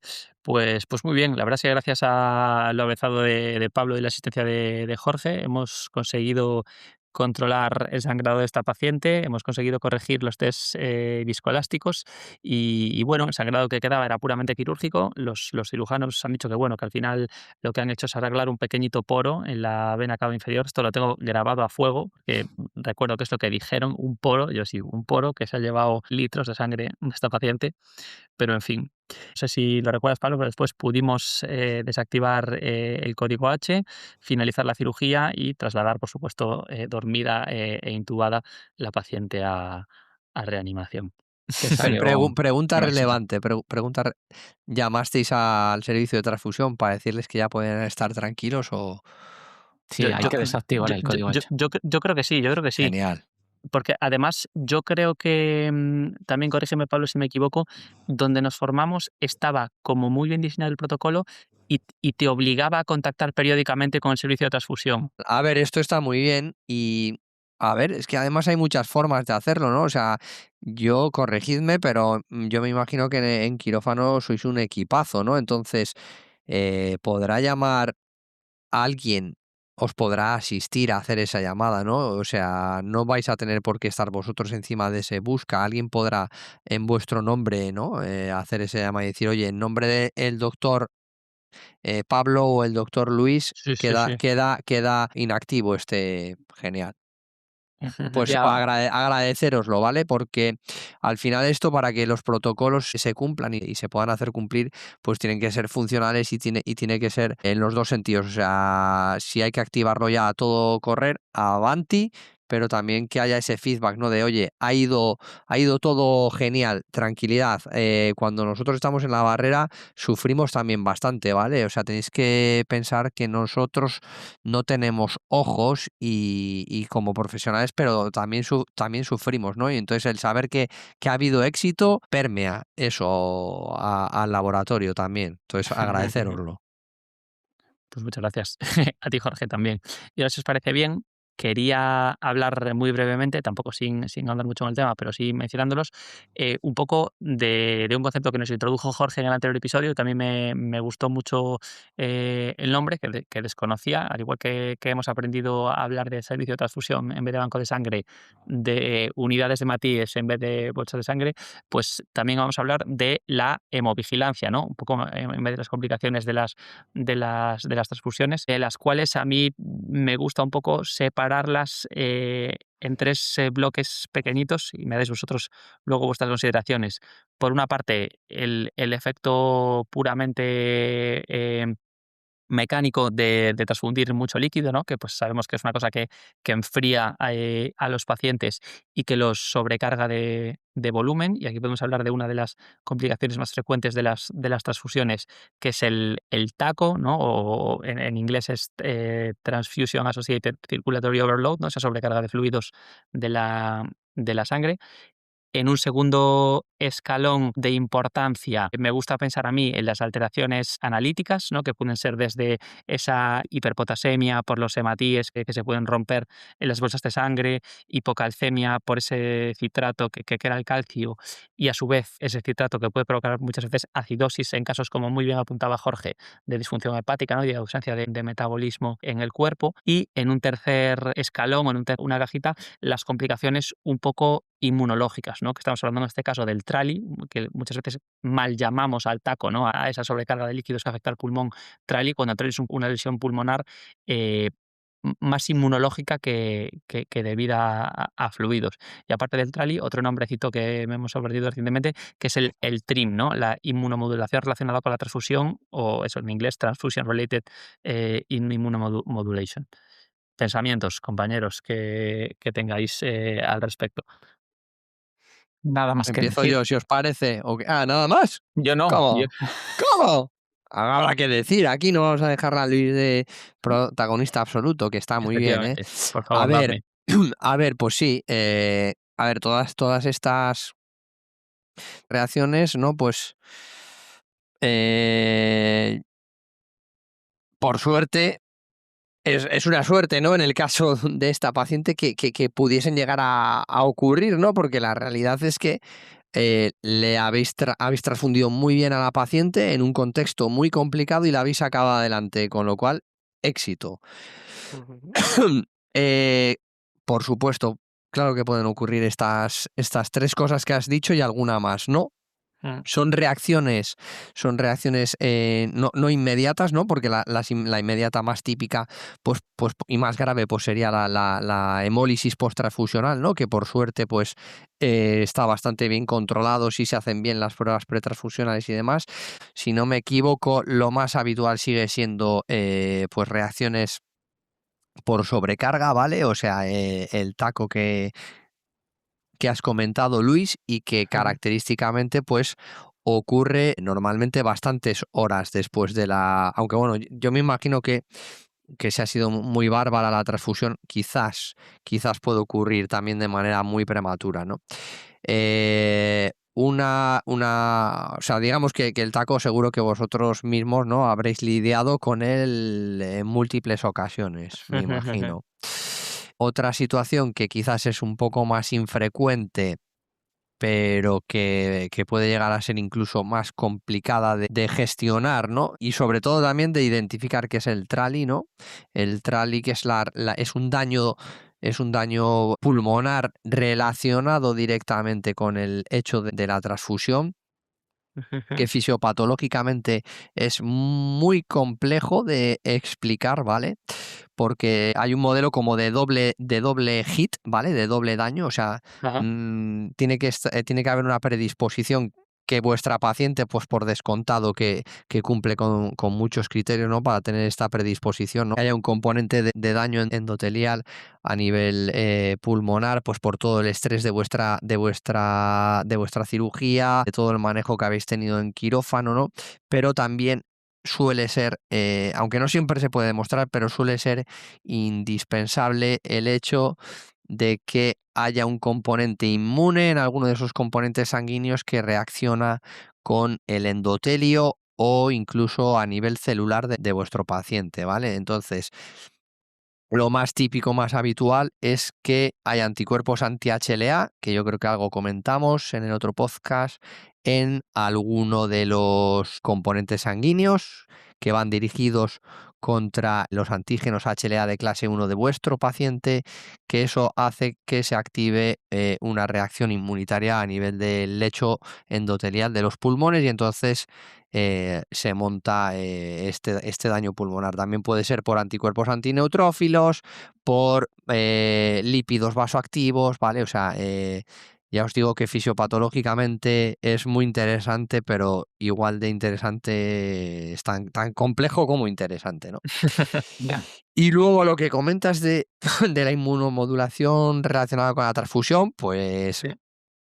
yo creo que eso es incluso todavía como el más difícil todavía, ¿no? El más difícil de identificar va a pasar desapercibido en la inmensa mayoría de los casos. Lógicamente, pues es un daño en la fisiología de vuestro paciente y bueno, pues el achacar que haga más infecciones o que su incluso situación pues empeore debido a eso, al propio hecho de que los componentes sanguíneos generan un efecto pues incluso inmunosupresor, ¿no? Del paciente es muy complicado de prever, Ujú. de identificar, de manejar. Así que yo me quedaría sobre todo con el TRAL y con el TACO. El taco por su frecuencia y el trali, pues para intentar ser conscientes todos de esta entidad y ir a buscarla si francamente la sufre vuestro paciente. Perfecto. Muchas gracias, Jorge. Muchas gracias por acompañarnos, bajar a nuestro quirofanuco o quirofanito o Me alegro de que saliese adelante, ¿eh? Esta y paciente no tenía ninguna duda por la calidad profesional que sé que vosotros dos tenéis, vamos. Seguro que fuisteis un equipazo esa mañana. Quiero pensar que era en turno de mañana, ¿no? Porque si era algo programado. Sí, sí, afortunadamente sí. Y bueno, y también me alegro, Luis, de que recientemente justo coincidiendo, ¿no? Entre el podcast 1 y el podcast 2 de la hemorragia masiva y la transfusión, pues según nos contaste, has tenido un caso también complejo y me alegro que fueses victorioso. Pues sí, a ver, la verdad es que yo justo me pilló de ayudante, no era yo el encargado principal, pero sí, la verdad es que lo hicieron perfecto mis compañeros. Muchas gracias, Jorge. nada, pues sí, ya aprovechando que hemos pasado una pequeña o gran crisis en nuestro quirófano secundario en hemorragia masiva, podemos hablar del próximo episodio. ¿De qué va a tratar, Luis? Pues el próximo episodio va a ser un poco sobre la gestión de recursos, ¿no? Personales y materiales durante las crisis, ¿no? ¿Cuál es el papel del anestesiólogo y cómo hacerlo lo mejor posible en estas situaciones? Además, contamos, ¿verdad, Pablo?, con 2 invitados de lujo. Sí, exacto. Grandísimos expertos en ese ámbito. Nos darán unos tips muy, muy importantes para nuestro día a día y que podremos relacionar con el manejo de este sangrado masivo también, o cualquier suceso a lo largo de nuestro día. Ya lo veremos. Pues bueno, Jorge, ya llegando a nuestro final, te vamos a hacer la pregunta que hacemos a todos nuestros invitados.